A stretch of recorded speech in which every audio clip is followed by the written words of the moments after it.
Hello ആൾ. അപ്പം നമുക്ക് അടുത്ത വീഡിയോയിലേക്ക് പോകാം. ഡാമ്പിംഗ് ടോർക്കാണ്. നമ്മൾ തൊട്ട് മുൻപത്തെ വീഡിയോയിൽ നമ്മൾ കൺട്രോളിംഗ് ടോർക്ക് പറഞ്ഞിട്ടുണ്ടായി, രണ്ട് ടൈപ്പ് കൺട്രോളിംഗ് ടോർക്കും പറഞ്ഞിട്ടുണ്ടായി. Next you will see what is meant by damping torque. എന്താ ഈ ഡാമ്പിംഗ് ടോർക്ക് കൊണ്ട് ഉദ്ദേശിക്കുന്നത്? Damping torque is one which acts on the moving system of the instrument when it is moving and it always opposes the motion. എന്താണെന്ന് വെച്ചാൽ ഈ damping torque ഇല്ലെങ്കിൽ എന്താ problem എന്ന് വെച്ചാൽ നമുക്കിത് ഡിഫ്ലക്ട് ചെയ്ത് ആ ഫൈനൽ പൊസിഷനിൽ എത്തിയിട്ട് പോയിന്റർ കിടന്ന് ഓസിലേറ്റ് ചെയ്തുകൊണ്ടിരിക്കും. ആ പ്രോബ്ലം ഒഴിവാക്കാനായിട്ടാണ് നമ്മൾ ഈ ഡാമ്പിംഗ് ടോർക്ക് പ്രൊവൈഡ് ചെയ്യുന്നത്. It is necessary to avoid oscillations of the moving system about its final deflected position. അപ്പോൾ അതിപ്പോൾ 5 ആംപിയർ വരെ റീഡ് ചെയ്തു. ഇപ്പോൾ ഡാമ്പിംഗ് ടോർക്ക് ഇല്ല എന്ന് വെച്ച് കഴിഞ്ഞാൽ അത് 5ൻ്റെ അവിടെ കിടന്ന് ഇങ്ങനെ ഓസിലേറ്റ് ചെയ്തുകൊണ്ടിരിക്കും. അല്ലെങ്കിൽ അപ്പോൾ അതാണ് നമുക്ക് ഡാമ്പിംഗ് ടോർക്ക് വേണമെന്ന് പറയാനുള്ള കാരണം. The remedy lies in providing a suitable damping torque. അപ്പോൾ 3 ടൈപ്പ് ഡാമ്പിംഗ് ഉണ്ടാവാം. It can be over damped, under damped or critically damped. 3 type ഉണ്ടാവാം. എന്തൊക്കെയാണ്? Over damped, under damped or critically damped. Over damped ആണെന്ന് വെച്ച് കഴിഞ്ഞാൽ എന്താ ഉണ്ടാവുക? കുറേ ടൈം കഴിഞ്ഞിട്ട് അത് സെറ്റിൽ ആവുള്ളൂ, കുറേ ടൈം കഴിഞ്ഞിട്ട് അത് അവിടേക്ക് എത്തുള്ളൂ ഓവർ ഡാംപ്ഡ് ആണെങ്കിൽ. അണ്ടർ ഡാംപ്ഡ് ആണെങ്കിൽ എന്ത് പറ്റും?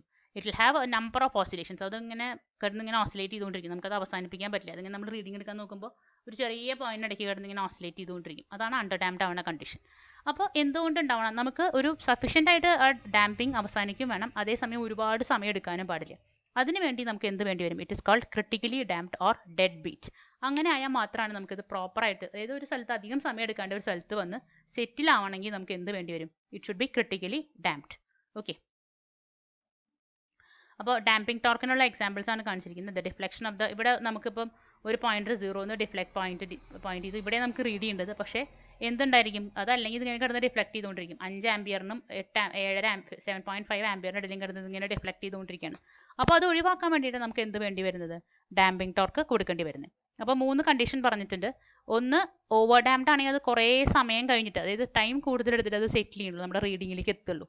അതേസമയം ഇതാണ് കേട്ടോ, ഇതിപ്പോൾ ഓവർ ഡാംപ്ഡ് ആണെന്ന് വെച്ചാൽ നമുക്ക് കുറേ ടൈം കഴിഞ്ഞിട്ട് അതിങ്ങനെ കൂടി അവിടേക്ക് എത്താനായിട്ട് ഒരുപാട് സമയം എടുക്കും, ടൈം കൂടുതലെടുക്കും. അണ്ടർ ഡാംപ്ഡ് ആണെങ്കിൽ എന്ത് പറ്റും? ഇങ്ങനെ ഓസിലേറ്റ് ചെയ്തുകൊണ്ടിരിക്കും, അവസാനം സെറ്റിൽ ഔട്ട് ചെയ്യാനായിട്ട് സമയം കൂടുതലായിരിക്കും. അതേസമയം ക്രിട്ടിക്കലി ഡാംപ്ഡ് ആണെങ്കിലോ കറക്റ്റായിട്ട് ആ പോയിന്റിൽ പോയിട്ട് നിൽക്കും. അപ്പോൾ ഏറ്റവും നല്ലത് ക്രിട്ടിക്കലി ഡാംപ്ഡ് ആയിട്ട് വേണം, ആവുന്ന രീതിയിൽ വേണം നമ്മൾ ഡാമ്പിംഗ് ടോർക്ക് പ്രൊവൈഡ് ചെയ്യാനായിട്ട്. ഓക്കെ. ഇനി അണ്ടർ ഡാംപ്ഡ് കണ്ടീഷൻ, നമ്മൾ നേരത്തെ ഫിഗറിൽ കണ്ടു. അണ്ടർ ഡാംപ്ഡ് കണ്ടീഷൻ ആണെങ്കിൽ റെസ്പോൺസ് ഓസിലേറ്ററി ആയിരിക്കും. ഓവർ ഡാംപ്ഡ് ആണെങ്കിൽ it is sluggish, very slow ആയിട്ട് അത് റൈസ് ചെയ്യുള്ളൂ, ഫൈനൽ എത്താനായിട്ട് കുറേ സമയം എടുക്കും. അതേസമയം ക്രിട്ടിക്കലി ഡാംപ്ഡ് ആണെങ്കിൽ കറക്റ്റായിട്ട് അത് ഡെഡ് ബീറ്റ് എന്ന് വിളിക്കും, അത് കറക്റ്റായിട്ട് നമുക്കത് ഡാമ്പിംഗ് കിട്ടും. In practice to obtain the best results damping is adjusted to value slightly less than the critical value. അപ്പോൾ കറക്റ്റായിട്ട് കിട്ടാനായിട്ട് എന്ത് ചെയ്യും? ക്രിട്ടിക്കൽ വാല്യൂ എന്ന് നമ്മൾ പറഞ്ഞാലും ക്രിട്ടിക്കലിനേക്കാളും കുറച്ച് താഴെയായിട്ട് വയ്ക്കുന്ന രീതിയിലാണ് നമ്മൾ ഡാമ്പിംഗ് യൂഷ്വലി പ്രൊവൈഡ് ചെയ്യുക. ഓക്കെ. അപ്പോൾ നമ്മൾ പല ടൈപ്പ് ടോർക്ക് ഇപ്പോൾ പറഞ്ഞു കേട്ടോ. ഒന്ന് ഡിഫ്ലക്റ്റിംഗ് ടോർക്ക് പറഞ്ഞു, പിന്നെ കൺട്രോളിംഗ് ടോർക്ക് പറഞ്ഞു, പിന്നെ ഡാമ്പിംഗ് ടോർക്ക് പറഞ്ഞു. ഡിഫ്ലക്റ്റിംഗ് ടോർക്ക് എന്ന് പറഞ്ഞാൽ അത് ഡിഫ്ലക്ട് ചെയ്യാൻ വേണ്ടിയിട്ട് ഒരു സ്ഥലത്ത് നിന്ന് 0 അത് റീഡ് ചെയ്യാൻ വേണ്ടിയിട്ട്. കൺട്രോളിംഗ് ടോർക്ക് എന്ന് പറഞ്ഞാൽ 5 ആംപിയറിൽ എത്തിയിട്ടുണ്ടെങ്കിൽ 5 ആംപിയറിൽ അത് നിൽക്കാൻ വേണ്ടി, 5 ആംപിയറിൽ അത് അതിൻ്റെ ഡിഫ്ലക്ഷൻ നിൽക്കാൻ വേണ്ടിയിട്ട്. ഡാമ്പിംഗ് ടോർക്ക് എന്ന് പറഞ്ഞാൽ ഓസിലേഷൻസ് ഒഴിവാക്കാൻ വേണ്ടിയിട്ട്, ഒരു പെർട്ടിക്കുലർ സമയത്തിനുള്ളിൽ അത് അവസാനിക്കാൻ വേണ്ടിയിട്ട്. ഓക്കെ. അപ്പോൾ methods four obtaining damping torque, നമുക്ക് 3 തരത്തിൽ ഡാമ്പിംഗ് ടോർക്ക് കൊടുക്കാം. ഒന്ന് air friction damping, fluid friction damping, eddy current damping. Eddy current damping ആണ് ഏറ്റവും കോമൺ ആയിട്ട് യൂസ് ചെയ്യുന്നത്. അതായത് ഫ്രിക്ഷൻ വഴി നമ്മൾ ഡാമ്പിംഗ് പ്രൊവൈഡ് ചെയ്യാണ് ചെയ്യുന്നത്, അതായത് ഓസിലേഷൻ ഒഴിവാക്കാനായിട്ട്. It can be air friction damping, fluid friction damping or AD current damping. ഈ 3 തരത്തിലും നമുക്ക് ഡാമ്പിങ്ങിനെ ഒഴിവാക്കാൻ പറ്റും. ഓക്കെ. അപ്പോൾ എയർ ഫ്രിക്ഷൻ ഡാമ്പിങ്ങിനകത്ത് നമ്മൾ എന്താ ചെയ്യുക? ഇതിനകത്തൊരു എയർ ചേംബർ പ്രൊഡ്യൂസ് ചെയ്തിട്ട് ആ എയർ ചേംബറിലെ എയർ കാരണം നമുക്ക് ഡാമ്പിംഗ് ഒഴിവാക്കുന്നതാണ് എയർ ഫ്രിക്ഷൻ ഡാമ്പിംഗ്. അടുത്ത് ഫ്ലൂയിഡ് ഫ്രിക്ഷൻ ഡാമ്പിങ്ങിനകത്തോ ഇതൊരു ഫ്ലൂയിഡിനകത്ത് വെച്ചിട്ട് ആ ഫ്ലൂയിഡ് വെച്ചിട്ടാണ് നമുക്ക് ഈ ഫ്രിക്ഷനെ കുറയ്ക്കും. ഡാമ്പിങ് ഫ്ലൂയിഡ് ഫ്രിക്ഷൻ കാരണമാണ് ഇത് ഡാമ്പിങ്, അതായത് ഇത് നിൽക്കാനായിട്ട് ക്രിട്ടിക്കലി ഡാംപ്ഡ് ആവാനായിട്ട് ഫ്ലൂയിഡിൻ്റെ ഹെൽപ്പോട് കൂടിയിട്ട് ഡാമ്പിംഗ് പ്രൊവൈഡ് ചെയ്യാനാണ് നമ്മൾ എന്ത് വിളിക്കുന്നത്? Fluid friction damping. നമുക്ക് ഒരു ടൈപ്പ് കൂടിയുണ്ട്, eddy current damping. Eddy current ഡാമ്പിങ്ങിൽ എങ്ങനെയാണ്? എഡി കറൻസ് പ്രൊഡ്യൂസ് ചെയ്തിട്ട് ഈ മാഗ്നറ്റിക് ഫീൽഡിനോട് ചേർന്നിട്ട് എഡി കറൻസ് പ്രൊഡ്യൂസ് ചെയ്തിട്ട് ആ എഡി കറന്റ് വഴി ഇത് ഡാമ്പിംഗ് ആവുന്ന പോലെ, അതായത് അത് സെറ്റിൽ ഔട്ട് ചെയ്യുന്ന പോലെ ചെയ്യുകയാണെങ്കിലാണ് നമ്മൾ എന്ത് വിളിക്കുന്നത്? എഡി കറന്റ് ഡാമ്പിംഗ് എന്ന് വിളിക്കുന്നത്. ഫോർ ദാറ്റ് നമുക്ക് ഇവിടെ ഒരു ഡാമ്പിംഗ് ഡിസ്ക് വെച്ചിട്ടാണ് നമ്മളിതിന് ഡാമ്പിംഗ് പ്രൊവൈഡ് ചെയ്യുന്നുണ്ടാവുക, എഡി കറന്റ് ഡാമ്പിംഗ് ആണെന്ന് വെച്ചാൽ. Okay. Next we can move on to the next topic, that is ammeters and voltmeters. We can see the ammeter and the voltmeter works on the same principle. അപ്പോൾ voltmeter എന്ന് വെച്ചാൽ എന്താണ്? Voltage measure ചെയ്യാൻ. എമ്മീറ്റർ എന്ന് വെച്ചാൽ എന്താണ്? Current measure ചെയ്യാൻ. നമുക്ക് ഏറ്റവും സിമ്പിൾ ആയിട്ട് അറിയുന്ന കാര്യമാണ്. അപ്പോൾ അതിനെ ഒരു ഡെഫിനിഷൻ്റെ ടേംസിൽ പറയുകയാണെങ്കിൽ, അല്ലെങ്കിൽ ടെക്നിക്കലി പറയുകയാണെങ്കിൽ നമുക്ക് എന്ത് വിളിക്കാം? A voltmeter is an instrument which is used for measuring electrical potential difference between 2 points in electric circuits. അതായത് രണ്ട് പോയിന്റ് ഉണ്ട്, ഈ പോയിന്റും ഉണ്ട് ഈ പോയിന്റും ഉണ്ട് എന്ന് വെച്ചാൽ ഈ രണ്ട് പോയിന്റിന് ഇടയ്ക്ക് എത്രത്തോളം പൊട്ടൻഷ്യൽ ഡിഫറൻസ് ഉണ്ട് എന്ന് കണ്ടുപിടിക്കാനായിട്ടാണ് എന്തിനെ ഉപയോഗിക്കുന്നത്? വോൾട്ട് മീറ്ററിനെ ഉപയോഗിക്കുന്നത്. അമ്മീറ്റർ ആണെങ്കിലോ, ammeter is a measuring device use to measure the electric current in a circuit. ഒരു സർക്യൂട്ടിൽ കൂടെ എത്ര കറണ്ട് പാസ് ചെയ്യുന്നു എന്ന് കണ്ടുപിടിക്കുന്നതാണ് അമ്മീറ്റർ.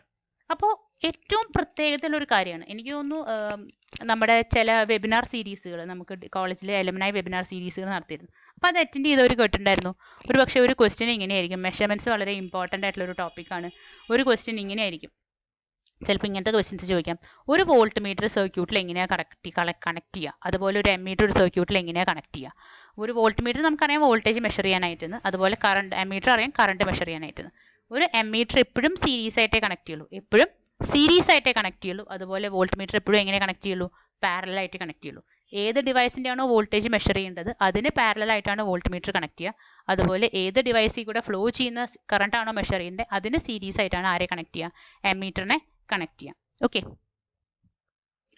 സോ കറണ്ട് അമ്മീറ്റർ എന്താ ചെയ്യുന്നത്? അമ്മീറ്റർ എപ്പോഴും ലോഡിന് സീരീസ് ആയിട്ട് കണക്ട് ചെയ്യാന്ന് പറഞ്ഞു. What about ammeter? Ammeter carry the current to be measured or a definite fraction of it and this current or the definite fraction of it produces the deflecting torque. അത് ഒരു particular എത്രത്തോളം current measure ചെയ്യണം, അല്ലെങ്കിൽ അതിൻ്റെ ഒരു particular fraction ആയിരിക്കും അതിൽ കൂടെ ഫ്ലോ ചെയ്യുന്നത്. അതനുസരിച്ചിട്ടായിരിക്കും അതിൻ്റെ മുകളിൽ അമ്മീറ്ററിൻ്റെ മുകളിൽ ഡിഫ്ലക്ഷൻ ഉണ്ടായിരിക്കുക. അത് എപ്പോഴും സർക്യൂട്ടിൽ എങ്ങനെയാണ് കണക്ട് ചെയ്തിട്ടുണ്ടാവുക? സീരീസിലാണ് കണക്ട് ചെയ്തിട്ടുണ്ടാവുക. സർക്യൂട്ടിൽ എങ്ങനെയാണ് കണക്ട് ചെയ്തിട്ടുണ്ടാവുക? സീരീസിലാണ് കണക്ട് ചെയ്തിട്ടുണ്ടാവുക. അതിനൊരു പ്രത്യേകതയുണ്ട്, അമ്മീറ്റർ എപ്പോഴും ലോ റെസിസ്റ്റൻസ് ആയിരിക്കണം. അമ്മീറ്ററിന് എപ്പോഴും ലോ റെസിസ്റ്റൻസ് ഉള്ള ഡിവൈസ് ആയിരിക്കണം. Very very very important. അമ്മീറ്ററിന് എപ്പോഴും ലോ റെസിസ്റ്റൻസ് ആയിരിക്കണം. എന്താ കാരണം? Voltage drop across the ammeter and the power absorb from the circuit is as low as possible. ഇത് വളരെ കൂടുതൽ റെസിസ്റ്റൻസ് ആണെങ്കിൽ എന്ത് പറ്റും? ഇതിന് അക്രോസ് ഉള്ള വോൾട്ടേജ് എന്ന് പറഞ്ഞാൽ, ഇതിന് അക്രോസ് ഉള്ള വോൾട്ടേജ് ഡ്രോപ്പ് എന്ന് പറഞ്ഞാൽ IR ആണ് അല്ലേ? അപ്പോൾ വലിയ റെസിസ്റ്റൻസ് ആണെങ്കിൽ എന്തുണ്ടാവും? 5 ആംപിയർ കറണ്ടിന് 10 ഓം റെസിസ്റ്റൻസ് ഉണ്ടെങ്കിൽ 50 വോൾട്ട് അവിടെ തന്നെ നമുക്ക് ഡ്രോപ്പ് വരും ഇല്ലേ? അപ്പോൾ അതുകൊണ്ട് എന്തായിരിക്കണം? വോൾട്ടേജ് ഡ്രോപ്പും മിനിമൈസ് ചെയ്യാനും, അതുപോലെ പവർ ലോസ് എന്ന് പറഞ്ഞാൽ I²R ലോസ് മിനിമൈസ് ചെയ്യാനും, അതായത് I²R ലോസ് മിനിമൈസ് ചെയ്യാനും, അതുപോലെ പവർ ഡ്രോപ്പ് VI മിനിമൈസ് ചെയ്യാനും എന്തായിരിക്കണം? നമുക്ക് എപ്പോഴും ലോ റെസിസ്റ്റൻസ് ആയിരിക്കണം. നമുക്ക് എന്തുണ്ടാവേണ്ടത്?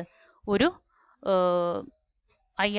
IR വോൾട്ടേജ് എന്ന് പറഞ്ഞാൽ IR ഡ്രോപ്പും അതുപോലെ തന്നെ I²R ലോസും കുറയ്ക്കാൻ വേണ്ടിയിട്ട് എപ്പോഴും ലോ റെസിസ്റ്റൻസ് ആയിരിക്കണം നമ്മുടെ അമ്മീറ്റർ കണക്ട് ചെയ്തിട്ടുണ്ടാവുക. The power loss in an ammeter is given by I²RA. I എന്ന് പറഞ്ഞാൽ എന്താണ്? Current to be measured and RA is the resistance of the ammeter. നമ്മൾ നേരത്തെ പറഞ്ഞ കാര്യമാണ്. I എന്ന് പറഞ്ഞാൽ current flowing through the ammeter or the current to be measured and RA is the resistance of the ammeter. അത് minimum ആയാൽ മാത്രമേ, അല്ലെങ്കിൽ ഏറ്റവും കുറവായാൽ മാത്രമാണ് നമുക്ക് പവർ ലോസ് കുറയ്ക്കാൻ പറ്റുള്ളൂ. Okay, then what about voltmeter? The voltmeter will carry a current proportional to the voltage to be measured. Voltmeter എന്താ റീഡ് ചെയ്യുന്നത്?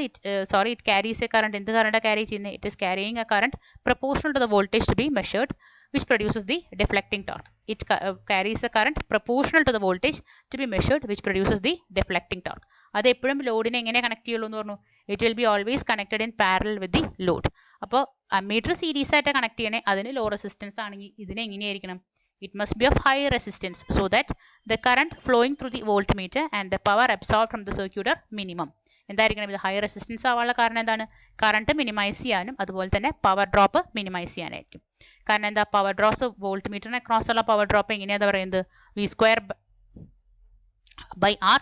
അപ്പോൾ ഇത് ഹൈ റെസിസ്റ്റൻസ് ആണെങ്കിൽ മാത്രമാണ് എന്തുണ്ടാവുക? നമുക്ക് മിനിമം ലോസ് ഉണ്ടാക്കാൻ പറ്റുള്ളൂ. where RV is the resistance of the voltmeter. അപ്പോൾ വോൾട്ട്മീറ്ററിനെ സംബന്ധിച്ചിടത്തോളം റെസിസ്റ്റൻസ് ഹൈ ആയിരിക്കണം, അത് പാരലൽ ആയിട്ടായിരിക്കും കണക്ട് ചെയ്യുന്നത്. അമ്മീറ്ററിനെ സംബന്ധിച്ചിടത്തോളം അതിന് റെസിസ്റ്റൻസ് ലോ ആയിരിക്കണം, അത് സീരീസ് ആയിട്ടായിരിക്കും ഒരു സർക്യൂട്ടിൽ കണക്ട് ചെയ്യുന്നുണ്ടാവുക. ഓക്കെ, ഇനി what are the different types of ammeters and voltmeters? We can have a DC instrument which is also known as PMMC instrument, permanent magnet moving coil instrument. DC values read ചെയ്യാനായിട്ട്, അല്ലെങ്കിൽ moving coil instrument എന്നും അതിനെ വിളിക്കാറുണ്ട്. Next is AC instruments. It makes use of the electromagnetically induced current. അതിനെ base ചെയ്തിട്ടാണ് AC instrument work ചെയ്യുന്നുണ്ടാവുക. It can be also induction instruments എന്നും വിളിക്കാം. Then both AC and DC. അതിനകത്ത് deflection is proportional to the square of the current or the voltage under measurement. Deflection is proportional to the square of the current or voltage under measurement. ഇവിടെ എന്താണെന്ന് വെച്ച് കഴിഞ്ഞാൽ deflection proportional to the current അല്ലെങ്കിൽ voltage ആണ്. അതായത് നമ്മുടെ scale uniform ആയിരിക്കും, പക്ഷേ MI മീറ്റേഴ്സ് ആണെങ്കിൽ അല്ലെങ്കിൽ DC ആൻഡ് AC മെഷർ ചെയ്യുന്ന മീറ്റേഴ്സ് ആണെങ്കിൽ നമുക്കത് എന്ത് വിളിക്കാൻ പറ്റും, എന്ത് പറയാൻ പറ്റും? The deflection will be proportional to the square of the current or the voltage under measurement. അങ്ങനെ വരുന്ന സമയത്ത് എന്തായിരിക്കും? സ്കെയിൽ നോൺ യൂണിഫോം സ്കെയിൽ ആയിരിക്കും. നമ്മൾ അവിടെ ഗ്രാവിറ്റി കൺട്രോൾ പറഞ്ഞ സമയത്ത് പറഞ്ഞ പോലെ proportional to the sine theta എന്ന് പറയുന്നു ഡിഫ്ലക്ഷൻ അല്ലേ? അപ്പോൾ അതുകൊണ്ട് തന്നെ അവിടെ പ്രൊപ്പോർഷണാലിറ്റി അങ്ങനെ വരുന്നത് കൊണ്ട് അതിൻ്റെ സ്കെയിൽ നോൺ യൂണിഫോം ആവുമെന്ന് പറഞ്ഞിരുന്നു. അതുപോലെ സ്പ്രിംഗ് കൺട്രോൾ ആണെങ്കിൽ അതിൻ്റെ സ്കെയിൽ യൂണിഫോം ആവുമെന്ന് പറഞ്ഞിരുന്നു. ഇത് അതേപോലെ DC ഇൻസ്ട്രുമെൻറ്റ് PMMC ഇൻസ്ട്രുമെൻ്റ് ആണെന്ന് വെച്ച് കഴിഞ്ഞാൽ സ്കെയിൽ യൂണിഫോം ആവും. അതേസമയം മൂവിങ് അയൺ ഇൻസ്ട്രുമെൻ്റ് ആണ് അല്ലെങ്കിൽ AC മെഷർ ചെയ്യുന്ന ഇൻസ്ട്രുമെൻ്റ് എന്ന് വെച്ച് കഴിഞ്ഞാൽ അതിൻ്റെ സ്കെയിൽ നോൺ യൂണിഫോം ആവും. അത് പല ടൈപ്പ് ഉണ്ട്. മൂവിങ് അയൺ ആവാം, ഡൈനാമോമീറ്റർ ടൈപ്പ് മൂവിങ് കോയിൽ ആവാം, ഹോട്ട് വയർ ആവാം, ഇലക്ട്രോസ്റ്റാറ്റിക് ആവാം. മൂവിങ് അയൺ എന്ന് പലപ്പോഴും നമ്മൾ വിളിക്കാറുള്ളത് ലാബോറട്ടറി പർപ്പസിനൊക്കെ ഉപയോഗിക്കുന്നത് മൂവിങ് അയൺ അല്ലെങ്കിൽ MI മീറ്റർ എന്നാണ് പലപ്പോഴും വിളിക്കാറുള്ളത്. അതുകൊണ്ട് അങ്ങനെ പറഞ്ഞതാണ് കേട്ടോ. Then moving iron type instrument നമ്മൾ നേരത്തെ പറഞ്ഞു. Moving iron type instrument AC and DC measure ചെയ്യാൻ മൂവിങ് അയൺ ആവാം, ഡൈനാമോമീറ്റർ ടൈപ്പ് മൂവിങ് കോയിൽ ആവാം, ഹോട്ട് വയർ ആവാം, ഇലക്ട്രോസ്റ്റാറ്റിക് ഇൻസ്ട്രുമെന്റ് ആവാം എന്ന് പറഞ്ഞു. അതിനകത്ത് മൂവിങ് അയൺ ആദ്യം നോക്കാം.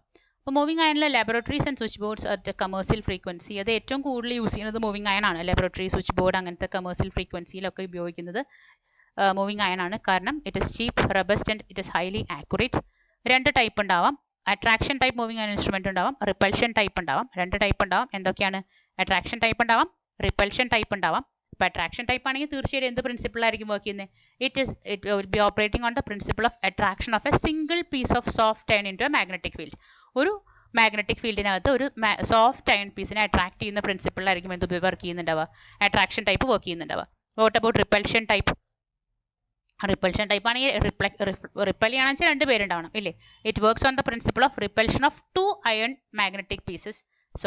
adjacent iron pieces magnetized by the same magnetic field. ഒരു മാഗ്നറ്റിക് ഫീൽഡിനകത്ത് രണ്ട് അയൺ പീസ് വെച്ചിട്ട് അത് തമ്മിൽ ഡിഫ്ലക്ട് ചെയ്യുന്ന പോലെ അല്ലെങ്കിൽ അത് തമ്മിൽ റിപ്പൽ ചെയ്യുന്ന പോലെയുള്ള പ്രിൻസിപ്പിളാണ് എന്ത് വർക്ക് ചെയ്യുന്നത്? റിപ്പൽഷൻ ടൈപ്പ് വർക്ക് ചെയ്യുന്നത്. റിപ്പൽഷൻ ടൈപ്പിൻ്റെ ഒരു പ്രത്യേകതയുണ്ട്. They are more sensitive. Repulsion type are more sensitive. Attraction ടൈപ്പിലാവുമ്പോൾ എങ്ങനെയാണ്? ഒറ്റ സോഫ്റ്റ് അയൺ പീസേ ഉള്ളൂ. അതേസമയം റിപ്പൽഷൻ ടൈപ്പിലാവുമ്പോൾ നമുക്ക് രണ്ട് സോഫ്റ്റ് അയൺ പീസസ് ഉണ്ട്. Then the current under the measurement is passed through the coil of wire and this steps up necessary magnetic field. മെഷർമെന്റിന് വേണ്ടത് current അതിൽ കൂടെ പാസ് ചെയ്യുന്ന സമയത്ത് മാഗ്നറ്റിക് ഫീൽഡ് ഉണ്ടാവും. Okay, the instruments to be used in the ammeter is provided with the coil of few turns of thick wire. എങ്ങനെയാണ് ammeterന്? എങ്ങനെയാണ് few turns of thick wire and that of voltmeter is provided with the coil of large number of wires of turns of fine wire. അതൊന്ന് ആലോചിച്ച് നോക്കാം കേട്ടോ. എന്തുകൊണ്ടാണ് ഇത് few turns of തിക്ക് വയറും അതുപോലെ വോൾട്ട് മീറ്ററിന് ഫൈൻ വയറും യൂസ് ചെയ്യാനുള്ള കാരണം എന്നൊന്ന് ആലോചിച്ച് നോക്കുക.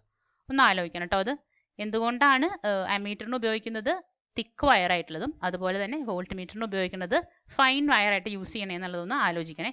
റെസിസ്റ്റൻസ് ആയിട്ട് റിലേറ്റഡ് ആയിട്ടൊന്ന് ആലോചിക്കണം കേട്ടോ. ഓക്കെ, ഇനി എന്തൊക്കെയാണ് മൂവിങ് അയൺ ഇൻസ്ട്രുമെൻറ്റിലെ മെയിൻ പാർട്സ് നോക്കാം. Moving element, coil, repulsion type ആണെങ്കിൽ ഒരു ഫിക്സഡ് വെയിൻ, അതുപോലെ തന്നെ ഒരു മാഗ്നറ്റൈസ്ഡ് അറേഞ്ച്മെൻറ്റ്, കൺട്രോളിങ് ടോർക്ക് കൊടുക്കാനുള്ള അറേഞ്ച്മെൻറ്റ്, ഡിഫ്ലക്റ്റിംഗ് ടോർക്ക് കൊടുക്കാനുള്ള അറേഞ്ച്മെൻറ്റ്, അതുപോലെ ഡാമ്പിംഗ് ടോർക്ക് കൊടുക്കാനുള്ള അറേഞ്ച്മെൻറ്റ്. ഇതൊക്കെയായിരിക്കും മൂവിങ് അയൺ ടൈപ്പ് ഇൻസ്ട്രുമെൻറ്റിൽ മെയിൻ ആയിട്ടുള്ള കമ്പോണൻസ്. അപ്പോൾ നമുക്കിത് ഓരോന്നും ഡീറ്റെയിൽ ആയിട്ട് നോക്കാം. അട്രാക്ഷൻ ടൈപ്പും റിപ്പൽഷൻ ടൈപ്പും സെപ്പറേറ്റ് ആയിട്ട് നോക്കാം. അപ്പോൾ ആദ്യം മൂവിങ് അയൺ ടൈപ്പ് ഇൻസ്ട്രുമെൻറ്റിൽ എന്തൊക്കെ എലമെൻറ്റ് ഉള്ളത്? We are having a moving element, we are having a coil. Repulsion ടൈപ്പിലാണെങ്കിൽ ഒരു ഫിക്സഡ് വെയിനും എക്സ്ട്രാ ആയിട്ട് യൂസ് ചെയ്യുന്നുണ്ടാവും. പിന്നെ കൺട്രോളിംഗ് ടോർക്ക് ഉണ്ടായിരിക്കും, കൺട്രോളിംഗ് ടോർക്ക് പ്രൊവൈഡ് ചെയ്യാനുള്ള അറേഞ്ച്മെൻറ്റ് ഉണ്ടായിരിക്കും, ഡാമ്പിംഗ് ടോർക്ക് പ്രൊവൈഡ് ചെയ്യാനുള്ള അറേഞ്ച്മെൻറ്റ് ഉണ്ടായിരിക്കും, അതുപോലെ തന്നെ ഡിഫ്ലക്റ്റിംഗ് ടോർക്ക് പ്രൊവൈഡ് ചെയ്യാനുള്ള അറേഞ്ച്മെൻറ്റും ഉണ്ടായിരിക്കും. അപ്പോൾ ഓക്കെ, താങ്ക് യു. ഇതിൻ്റെ ഡീറ്റെയിൽസ് അടുത്ത വീഡിയോയിൽ പറയാം. Okay, thank you.